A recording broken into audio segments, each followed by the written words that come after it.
everyone, so today I'm going to show you my method for rolling out pie crust. I am doing some single crust pies and thought that maybe you guys would like to see my method. I have already made up my pie crust, and what I like to do is after it's shaped into the ball, flatten it out with your hand. I tried some separate rolling mats and didn't like that because you still had to flour the surface. Didn't like flouring the surface of my counter and then having to clean that mess up because it just turns to goo when you try to wipe it off with a washcloth. So I'm flattening this out, and I am rolling mine out on wax paper. And to make it not stick to the wax paper, you give it a light coating with non-stick spray. I'm using some Pam spray today, and it is on both sides of the wax paper. And this is my second pie crust, so you can reuse your wax paper until it starts falling apart on you. So if you're doing a lot of pies like in the holiday seasons, and you just want to change your direction as you roll out your crust. This has become my foolproof method for doing pie crust. It's really not time consuming to mix it up. And this is a pie crust from scratch. I'm just using some butter flavored Crisco, flour and salt, and a few spoons of some cold water. So as you're going on this, you want to smooth out your wax paper, and that'll help keep it from tearing and messing up the flat finish underneath so that it's smooth.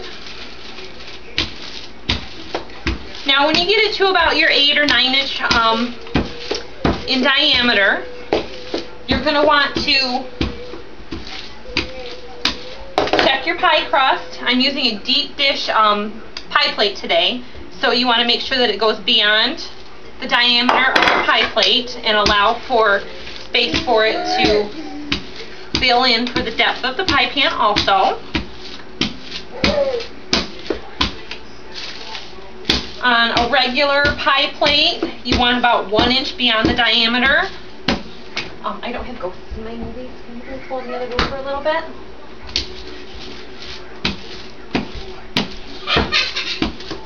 This is our second attempt at making this pie crust movie.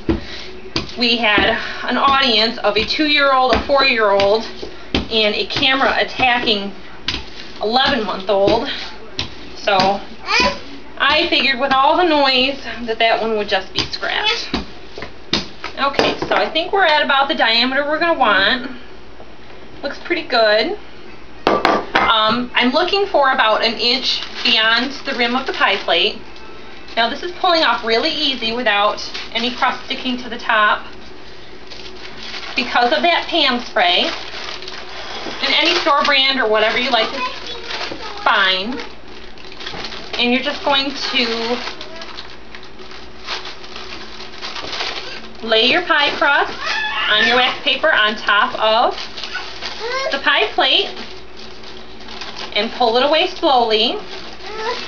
When it starts to get a little thin around the edges, sometimes it'll stick or like to tear, and you can always bend that back together. I was a little bit off, so we're just going to slide it over for an adjustment.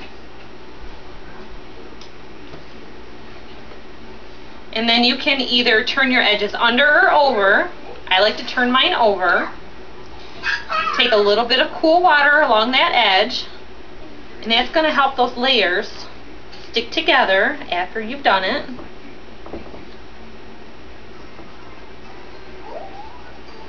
And if you need to ease your pie crust at all down here in the bottom, you can do that at this point also, and that will help keep it from tearing, and then none of your pie juices will run out in between your pie plate and your crust.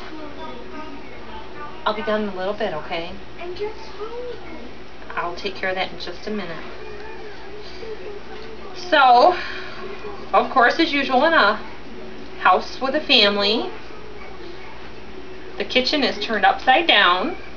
So this is the only clean surface I have right now.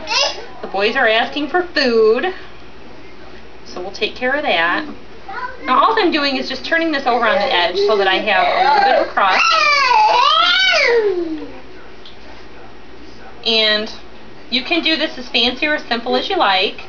Some people use a fork along the edges. Some people like to just press them with their fingers.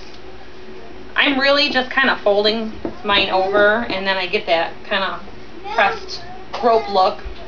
Not as fancy as like your grandma would make, but there's your pie crust all in your pan ready to go. So I'm going to get my filling prepared, and then we'll get these in the oven.